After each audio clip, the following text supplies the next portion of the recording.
satu dengan yang lainnya yang ada di kota. Harusnya begitu ideal.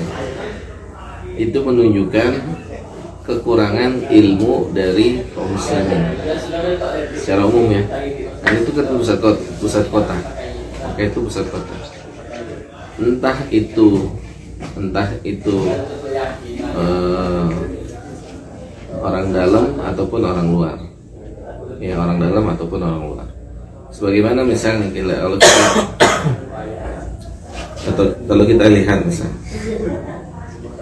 di Madinah, yang laki-laki yang bawa bapak itu ada satu ruangan, ya ada beberapa ruangan, cuman ada satu ruangan yang sangat menonjol, yang di situ keumumannya mahasiswa berkumpul di situ.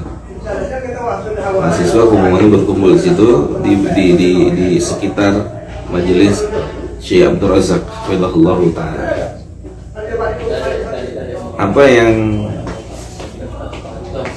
Apa yang bisa atau apa yang menonjol atau apa yang menarik di situ? Yang menarik di situ kalau kita lihat orang yang ada di ruang lingkup itu mereka tidak melewati satu dengan yang lainnya ketika salat. Berbeda dengan di ruang tempat yang lain, orang lewat orang sholat dilewatin gitu. Di situ enggak, karena keumuman mereka adalah pelajar. Maka di situ tidak tertutup kemungkinan orang ada di tempat yang mulia tapi tidak dimuliakan sama Allah. Orang berada di tempat yang mulia dia tidak dimuliakan oleh Allah Subhanahu wa taala. Tidak dibesarkan oleh Allah Subhanahu wa taala. Itu tidak tertutup kemungkinan begitu. Ya, seperti misalnya kalau kita lihat hari ini, yang idealnya orang yang ada di negeri atau di mana namanya sekitar Mekah Madinah, idealnya harusnya keumuman mereka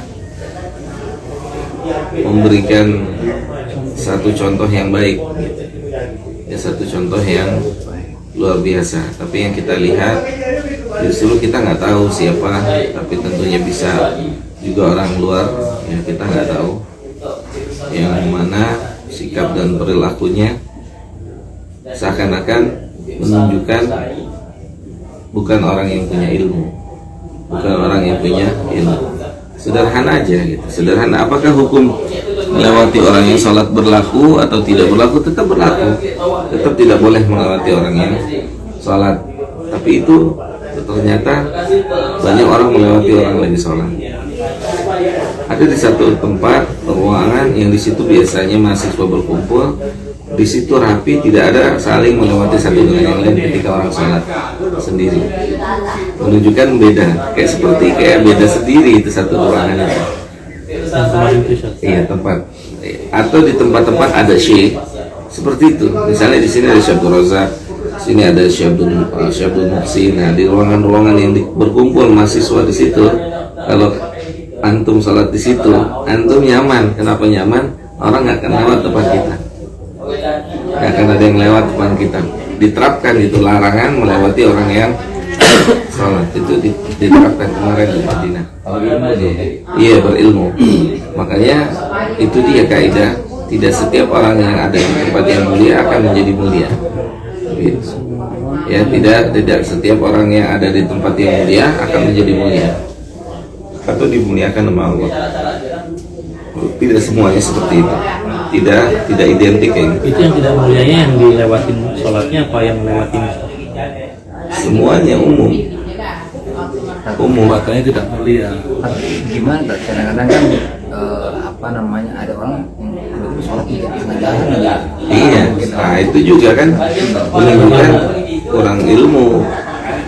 Makanya ilmu itu patokannya ilmu, tidak bersumber kepada orang per orang. Orang yang sholatnya atau orang yang lewatin. Kita ngopi dulu. Yang tidak mulianya.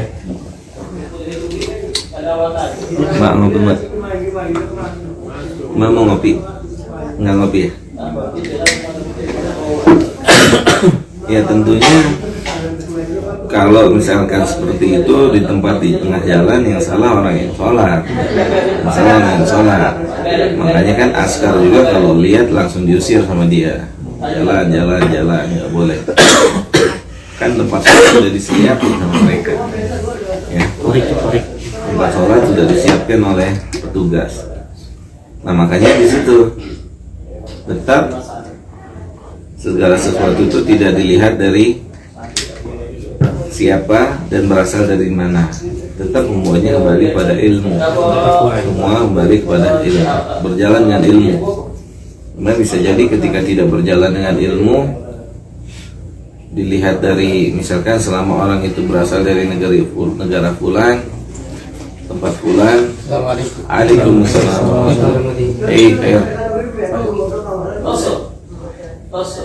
Ya kan? Oh dia orang sini pasti berilmu. Nggak, belum tentu. Ilmu itu tetap dikembalikan kepada ilmu, bukan kepada suku, bukan pada daerah, bukan pada tempat, pada Al-Quran dan Sunnah. Pada Al-Quran dan Sunnah, tetap Al-Quran dan Sunnah. Gitu. Karena berapa banyak di dua kota suci ini kita lihat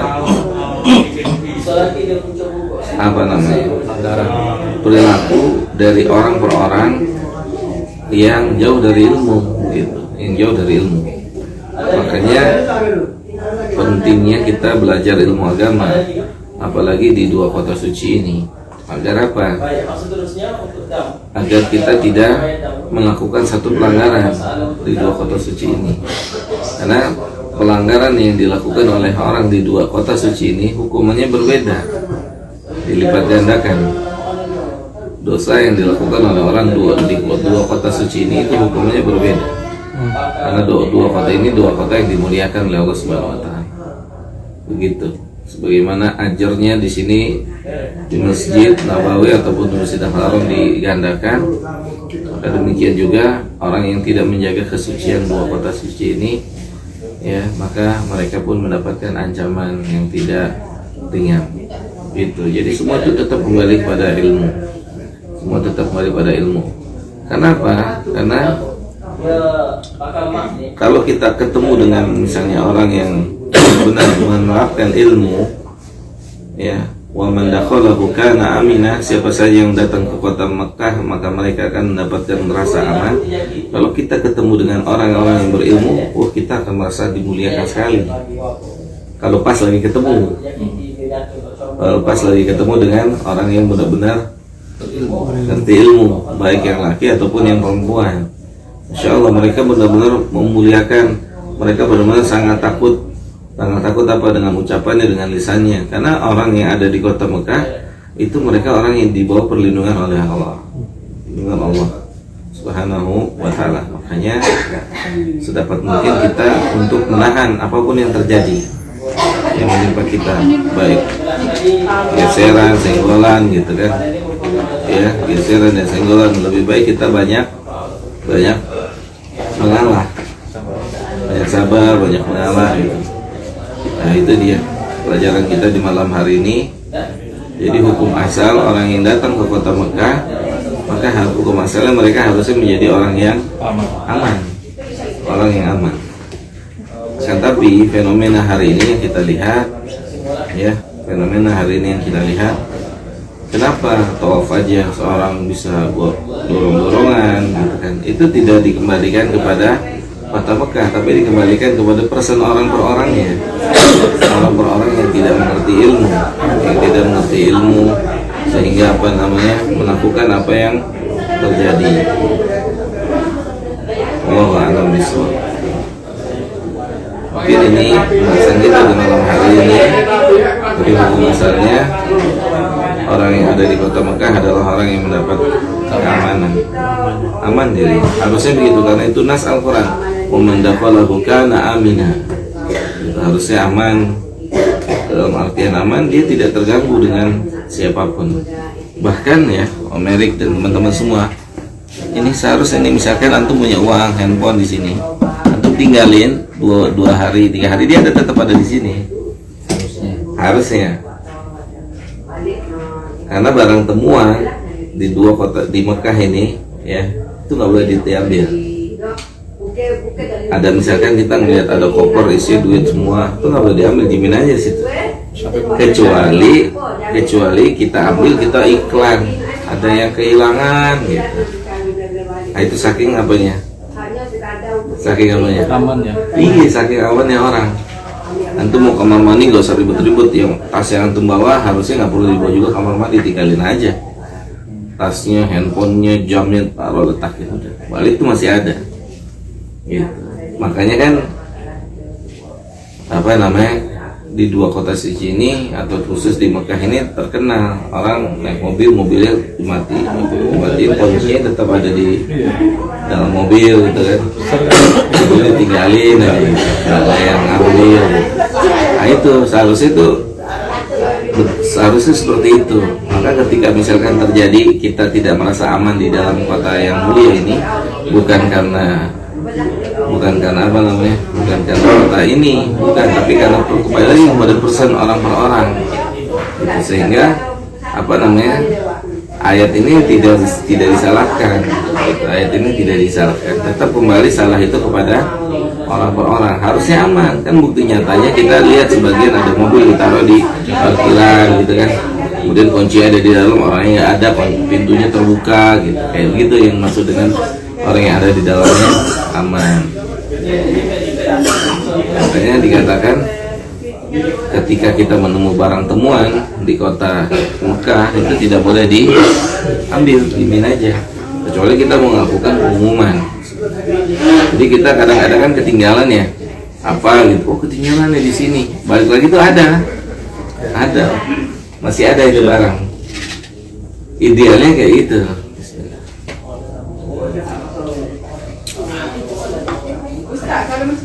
Itu jelas ya, harusnya seperti itu ya. Insya Allah dengan kembali kaum muslimin kepada ilmu, kepada Allah, maka akan kembali hal yang seperti itu. Jadi orang aman di dalam dua kota suci ini. Ada soal? Mudah-mudahan apa yang kita sampaikan di malam hari ini. Mbak ada pertanyaan? Mbak, suami mana Mbak? Sakit? Oh, enggak, lemes aja, capek. Nggak boleh ya? Kenapa situ yang nanya? Nanya mana lo deh? Nanya mana lo? Ada orang Malaysia mau ditanya itu Nggak usah. nggak usah. Anda udah umumin di grup Malaysia. Iya. Tadi ya sudah kita umumin di grup Malaysia. Kalau ada yang kehilangan nanti datang ke kamar situ. Nah, udah bilang gitu. Pertanyaan kedua, Ada satu orang kasih satu-satu. Ada puasnya. Ada puasnya. Mau aja nggak nanya-nanya ya Mbak. Ada salah banget sih. Salah nama.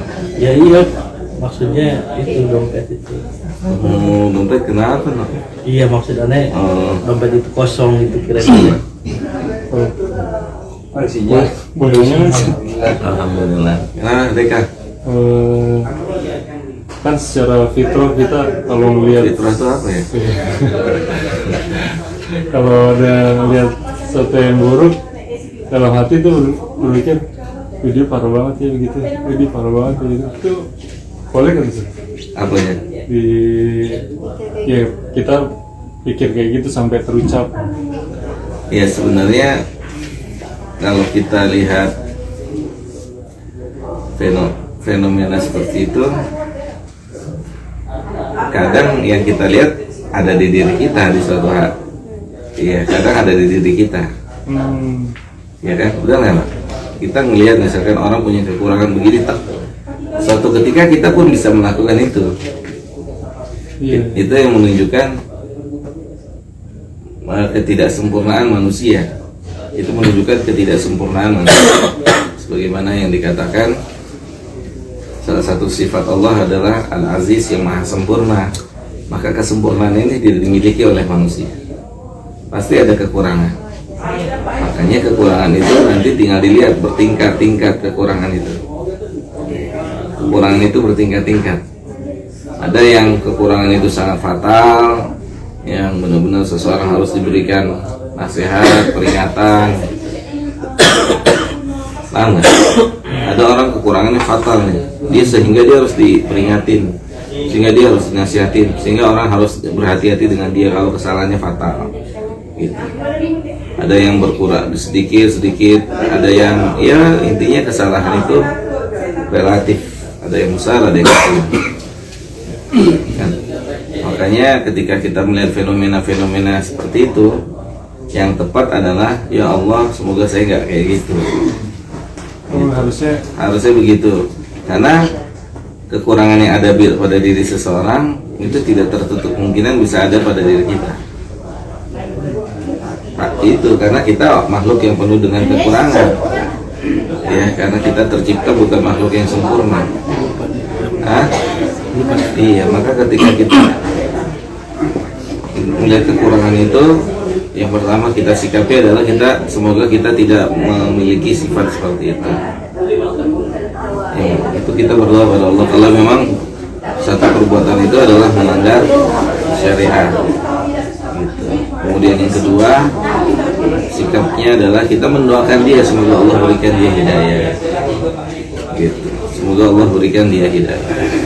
Setelah kita berdoa untuk diri kita, semoga kita tidak memiliki sikap itu, maka yang terbaik semoga dia diberikan hidayah oleh Allah Subhanahu wa Ta'ala. Dan yang ketiga, kita mohonkan semoga Allah ampuni kesalahan dia itu. Mungkin karena dia khilaf, karena persaingan, ya kan, sampai ngomong apa pahit gitu ya. Betul ya. Betul ya. Betul kata. Ya kan, mungkin khilaf, mungkin apa ya, namanya manusia. Gak akan pernah antum ketemu dengan, sekarang gini, kita kalau mau mencari kesempurnaan gak akan pernah ketemu. Gak akan ketemu, tapi paling tidak kesalahan itu kan bertingkat. Kesalahan bertingkat artinya minimalkanlah kita ketika berteman atau berkawan dengan yang orang yang memiliki kesalahannya tidak sampai fatal. Kan begitu, kesalahannya tidak sampai fatal, tidak sampai berbuat syirik, tidak sampai berbuat bid'ah dan seterusnya, pembunuhan, narkoba dan seterusnya, diminimalkan gitu. Tapi kalau mau dicari kesempurnaan nggak akan pernah ketemu. Semuanya nggak punya kesempurnaan gitu. Semuanya tidak punya kesempurnaan. Ini bukan pembenaran, tetapi ini adalah ilmu gitu. Bukan juga tadi pembenaran. Nggak boleh dijadikan pembenaran. Setiap manusia salah, ya, yang benar adalah orang yang salah terus dia tahu kalau dirinya itu salah. Baik kan apa bilang? Yang manis itu aja. Yang manis ya Abu Rai. Gitu. Ya Mbak ya. Jadi kalau kita melihat sesuatu kekurangan yang di kota Mekah ini misalkan, sikap kita ya Allah semoga kita nggak kayak gitu, yang nabrak orang gitu, sikut. Jadi kita udah dicontohin gitu ya, jangan seperti itu. Iya, sebenarnya bukan dicontohin, artinya suatu perbuatan buruk itu mungkin kita akan begitu juga. Yang namanya manusia punya emosi, ya nggak? Sekali dua kali antum ditabrak biasa aja, 4 kali antum yang nabrak lebih kecil lagi badannya gitu kan, misalnya gitu. Maka yang pertama sikapnya apa? Kita doain. Iya. Kemudian kita nggak gitu, kemudian Allah semoga ampunin dia, semoga Allah berikan dia hidayah buat kita dan buat dia semua. Makanya lihat, luar biasa kalau kita paham aja, karena kita nggak paham, balik lagi kepada ilmu. Islam ini agama yang sangat rahmatan lil alamin, luar biasa, masya Allah. Jadi ini pelajaran juga baru saya dapetin kemarin di Masjid Nabawi dari Syekh Abdul Razak Hafizahullah Ta'ala tentang doa sholat jenazah. Di antara doa sholat jenazah kan arti doanya gini, Allahumma fir li hayyina wa mayyitina, ya Allah ampunilah orang-orang yang hidup di antara kami dan orang-orang yang sudah meninggal yang sedang kita salatkan dan siapapun yang sudah meninggal. Allahumma fir lihayyina wa mayyitina. Yang dimintakan ampun oleh kita siapa? Semua orang. Tapi karena kita nggak paham tuh, jadi seakan-akan orang jadi musuh. Paham nggak? Padahal orang itu udah kita doain. Nih, kita udah ngedoain orang jadi bangun begini. Penting. Penting. Allahumma fir lihayyina wa mayyitina. Ya Allah, ampunilah orang-orang yang telah meninggal, yang sudah meninggal, termasuk si mayit itu yang ada depan kita, dan orang-orang yang masih hidup. Kita udah doain mereka. Sesudah itu kita zolimin mereka lagi atau mereka zolimin kita, menunjukkan kita sendiri nggak paham dari ucapan kita, dari doa. Paham nggak? Seharusnya kan orang didoain, kenapa antum zolimin? Ya kan gitu. Paham ya? Allahumma fir lihayyina wa mayyitina wa saghirina wa kabirina. Ya Allah, ampunilah dosa-dosa orang-orang kecil yang ada di sekitar kita nih, anak-anak kecil maupun orang-orang yang sudah lanjut usia. Berarti kan ketika kita doakan itu, kita nggak boleh menzolimi anak kecil, orang tua, siapapun, ya kan? Nah itu harus, itu kan doa Masya Allah Islam tuh. Allahumma lahayina wa mayyitina wa saghirina wa kabirina wa hadirina wa ghaibina. Ya Allah, ampunilah orang yang ikut menyolatkan jenazah di hari ini. Udah tuh, subhanallah. Habis itu, dan ya Allah, ampunilah dosa-dosa orang-orang yang nggak ikut menyolatkan sholat jenazah hari ini. Kalau ini diterapkan dalam kehidupan sehari-hari kan, Masya Allah. Tapi karena kita nggak paham itu doa, ya nggak? Jadi terjadilah tetap sikut-sikutan, tendang-tendangan, dan seterusnya.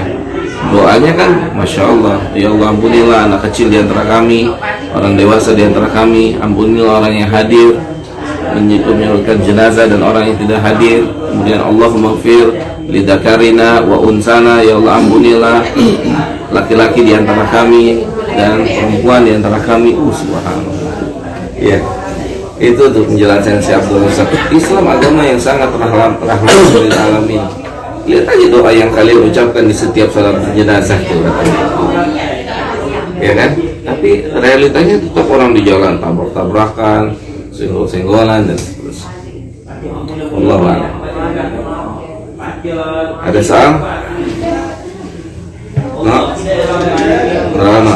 Nggak ada, Mbak?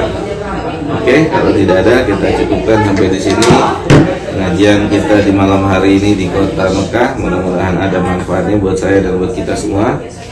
Wassallallahu ala nabiyina Muhammadin wa ala alihi wa sahbihi ajma'in. Subhanakallahumma bihamdika asyhadu an la ilaha illa anta astaghfiruka wa atubu ilaika. Assalamualaikum warahmatullahi wabarakatuh. Waalaikumsalam.